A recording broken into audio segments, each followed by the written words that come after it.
Good morning, everyone. I would like to thank the conference organizers for Bom dia a inviting todos. me. Eu gostaria de agradecer aos organizadores por me The topic of convidarem. my talk will be safety of A minha palestra será sobre a segurança na utilização dos inibidores de integrase na mulher grávida. Eu não tenho conflito de interesse, a não ser o fato de eu querer estar em Salvador com vocês hoje, mas não foi possível. A transmissão vertical de HIV foi primeiramente descrita em 1992 e ao longo dos anos se mostrou que você pode evitar esse tipo de transmissão controlando os níveis. Em 99, David e colegas demonstraram que níveis de DNA, PCR e DNA poderiam estar envolvidos na transmissão vertical de HIV.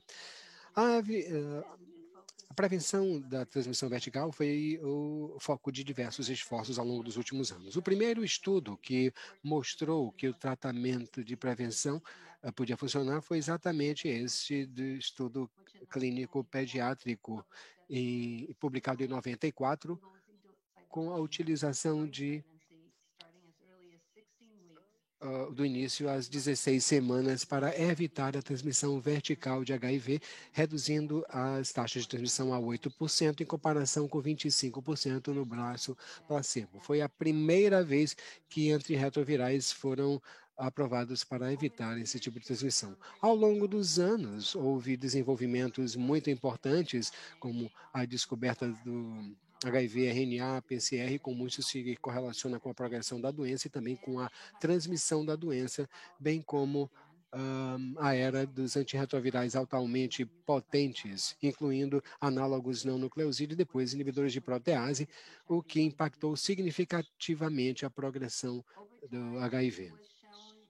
Ao longo do tempo, se mostrou regimes mais potentes e complexos poderiam evitar a transmissão vertical de HIV com agentes altamente eficazes, reduzindo a transmissão a 1% ou menos, como nós vemos nesses ensaios clínicos prospectivos e observacionais também. Mais recentemente, o estudo PROMISE, que foi realizado em múltiplos sítios da África subsaariana, mostrou que a transmissão hoje com agentes triplos pode ser reduzido a menos de 1%, na verdade, menos de 0,6%. Portanto, a questão é com que você trata a gestante. E nós temos, é claro, os inibidores de entrada, inibidores de toxicidade reversa, de integrase e também inibidores de montagem, que são os inibidores de protease. Hoje nós sabemos que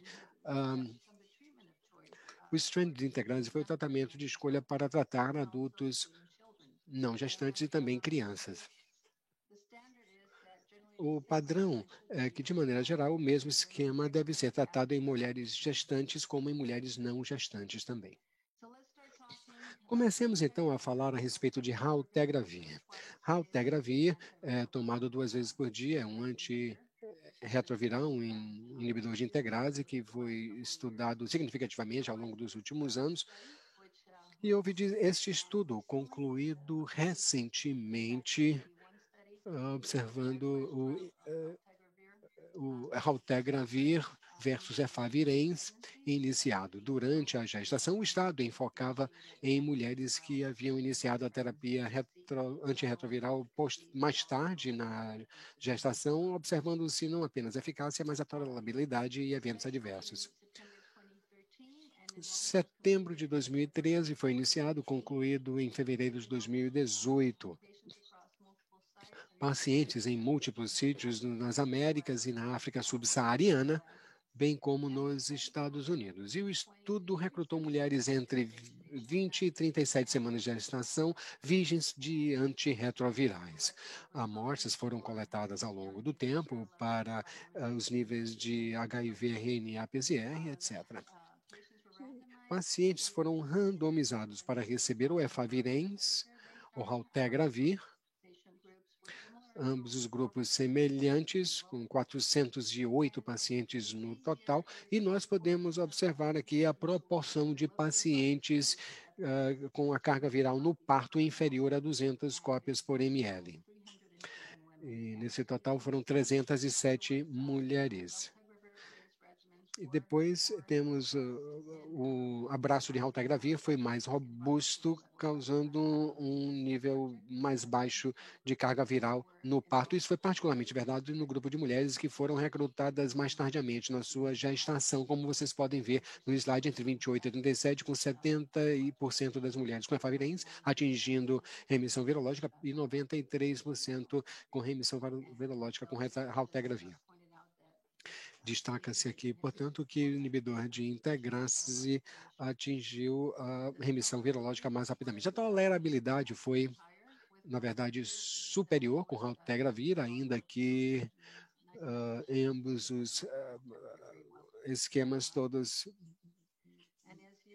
tiveram um bom resultado. E aqui vocês podem ver, por exemplo, com relação à segurança infantil e materna, o perfil muito semelhante entre ambos os esquemas terapêuticos. O tempo mediano para se atingir menos de 200 cópias foi de 8 dias para a raltegravir e 15 dias para efavirenz após a randomização das pacientes, como vocês observam neste gráfico Kaplan-Meier. Em termos de risco para o infante, havia uma tendência das mulheres no braço efavirenz de terem uma transmissão vertical superior, como vocês observam aqui, 3% em comparação com as mulheres no braço de raltegravir, 0,06. Em conclusão, ambos os esquemas seguros e bem tolerados, mas aquelas mulheres no braço raltegravir apresentaram uma redução da carga viral mais rápida, e isso é particularmente importante para as mulheres que iniciam a terapia mais tardiamente na gestação, a partir das 28 a 37 semanas. Nós conduzimos estudo semelhante no Rio de Janeiro, no Hospital Federal dos Servidores do Estado. Este foi um coorte observacional com 692 mulheres começando ou com raltegravir, efavirenz ou um inibidor de protesado, e foram acompanhadas ao longo do tempo e vimos resultados muito semelhantes. O percentual de pacientes que atingiram carga viral indetectável no parto foi maior no braço raltegravir, e isto foi de significado estatístico, e taxas de transmissão vertical foram semelhantes, embora no braço de raltegravir com uma taxa de transmissão inferior comparado com efavirenz de 1,3%, e não vimos nenhum efeito adverso entre as participantes que estavam no braço do raltegravir. Falando agora de dolutegravir, que possui a vantagem de ser uma droga de dose diária, uma única dose diária, com alta barreira genética à resistência, em dezembro de 2017 se anunciou que esta droga seria lançada em diversos países, inclusive na África subsaariana, e países de baixa e média renda. E houve uma empolgação muito grande com a disponibilidade desta droga para grandes populações ao redor do mundo. Entretanto, posteriormente, essas notícias foram aplacadas pelas notícias que mostravam defeitos em tubos neurais com a droga. Isso foi particularmente verdade num grupo de Botsuana e foi publicado no ano de 2018. E por conta disso, a OMS liberou uma declaração com preocupações de segurança em relação à dolutegravir e, portanto, a droga foi segurada. O que aconteceu aqui? Esse foi o estudo de CEPANO, conduzido em Botsuana por pesquisadores locais e também pesquisadores de Harvard. Um estudo que monitorava os desfechos dos partos em maternidades, que foi iniciado em 2014 e originalmente desenvolvido para monitorar efeitos colaterais potenciais de efavirenz. Porque, se nós lembramos, efavirenz pode estar também associado a defeitos do tubo neural, pelo menos os primeiros relatórios com modelos animais, quando a droga foi liberada. E quando o dolutegravir foi distribuído em Botsuana em meados de 2016, se observou os desfechos de partos com esta droga ao longo do tempo.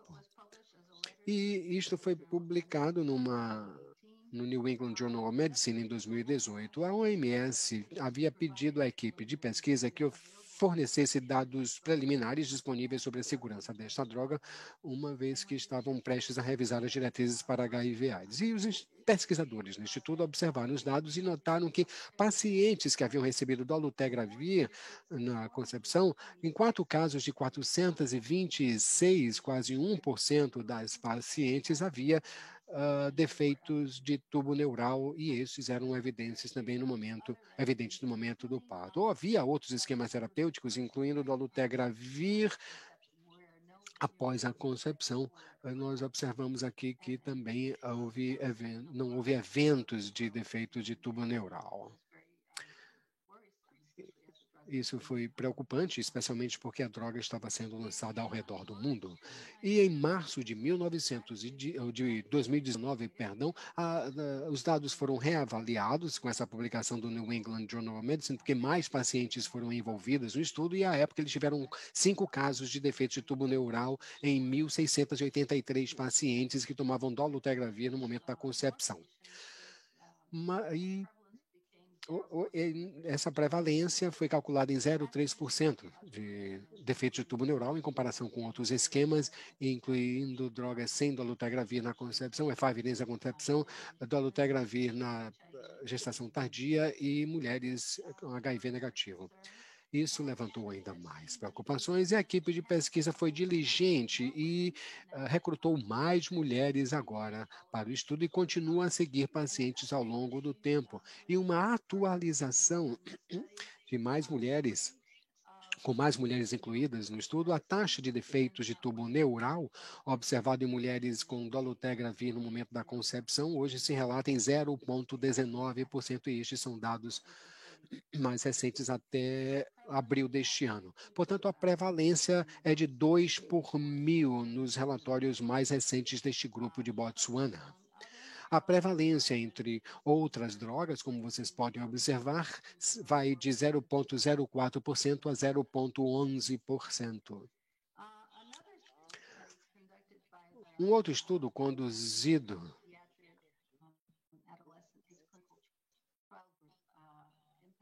por este grupo foi o estudo IMPACT de 2003, avaliando a eficácia do dolutegravir versus efavirenz em gestantes, e também se comparou esquemas com tenofovir e TAF.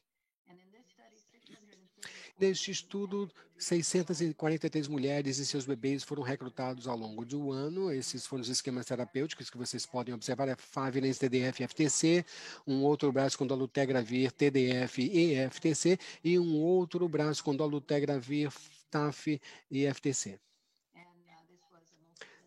Este foi um estudo multicêntrico, com 22 sítios envolvidos em 19 países, recrutando pacientes, e os dados foram apresentados na reunião da CROI este ano, e vocês podem observar que a supressão virológica no parto foi significativamente maior em pacientes que receberam dolutegravir durante a gestação, comparado com o braço de efavirenz aqui. Essa aqui é a análise de intenção de tratar, e vocês veem a análise por protocolo com diferenças estatisticamente significativas. Quando nós observamos desfechos adversos na gestação, o braço com dolutegravir, com tenofovir e TAF, o dolutegravir TAF teve uma taxa inferior, como vocês podem observar aqui, prematuros, pequenos para a idade gestacional ou natimortos. Neste braço aqui, efavirenz apresentou uma taxa inferior de natimortos, mas não foi estatisticamente significativo. De maneira geral, os desfechos adversos na gestação com dolutegravir, tenofovir, ou melhor, TAF, teve menos desfechos adversos. Quando nós observamos eventos adversos grau 3 ou superior, com a mãe e a criança, nós temos aqui o braço de dolutegravir com TAF, uma taxa inferior de eventos adversos grau 3 ou superior, e no caso do bebê, são essas barras aqui. E aqui os óbitos neonatais também, os 3 braços. É importante dizer que nenhum bebê apresentou defeito de tubo neural neste estudo. Portanto, em conclusão, esse estudo mostrou que todos os 3 braços eram seguros na gestação, mas a combinação com dolutegravir foi mais eficaz do que a combinação com efavirenz no controle do HIV na gestação e a combinação com os melhor desfechos da dolutegravir e TAF. Portanto, neste estudo, a partir daí, a OMS sugere a utilização de dolutegravir em todas as populações, inclusive na gestação ou mulheres com a intenção de conceber. Houve estudos também no Brasil, essa reunião do México, do IAS, em 2019, com participação também do Ministério da Saúde do Brasil, diversos pesquisadores. Aqui se mostrou 384 mulheres que haviam recebido dolutegravir durante a gestação sem defeitos de tubo neural observados. E populações que não receberam dolutegravir tampouco apresentou defeito de tubo neural, o que, mais uma vez, é evidência de que se há algum defeito de tubo neural associado com dolutegravir, a taxa é extremamente baixa. Portanto, com este estudo e outros estudos que publicaram resultados semelhantes, a partir daí, a OMS aprovou o dolutegravir como tratamento de preferência em todas as populações. E nós continuamos a seguir gestantes, monitorando-as frequentemente. E além disso, o Ministério de Saúde dos Estados Unidos também estabeleceu diretrizes recomendando dolutegravir como tratamento de primeira linha para gestantes e mulheres que tentam conceber também. Pode ser uma droga antirretroviral de escolha, mas essa deve ser uma discussão entre a própria mulher e o seu próprio médico que esquema terapêutico utilizar.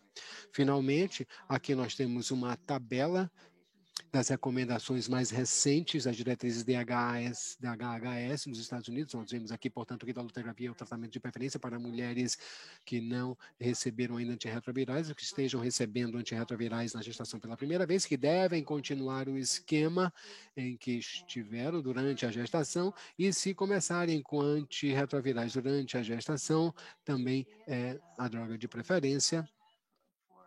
É também uma nova droga para pessoas que não toleraram outros esquemas terapêuticos. Será uma droga de preferência, entretanto, é um tratamento alternativo para mulheres que tentam conceber. E nesta situação, o raltegravir é recomendado por conta do seu perfil de segurança e porque foi mais estudado também. Outros inibidores integrais, elvitegravir e bictegravir, não são recomendados para utilização durante a gestação por conta de dados insuficientes. Elvitegravir é oferecido com cobicistat e, portanto, não há dados suficientes ainda com relação à segurança destes esquemas terapêuticos durante a gestação e, por isso, não são os esquemas terapêuticos recomendados ou preferidos para gestantes. Com isso, eu gostaria, então, de agradecer a todos e agradecer ao Dr. Mark Miroshnik, que foi o mentor desse estudo, avaliando a segurança de antirretrovirais durante a gestação. Ele compartilhou alguns dos seus slides comigo. Eu gostaria também de agradecer ao Network Impact por seu apoio, que também compartilhou slides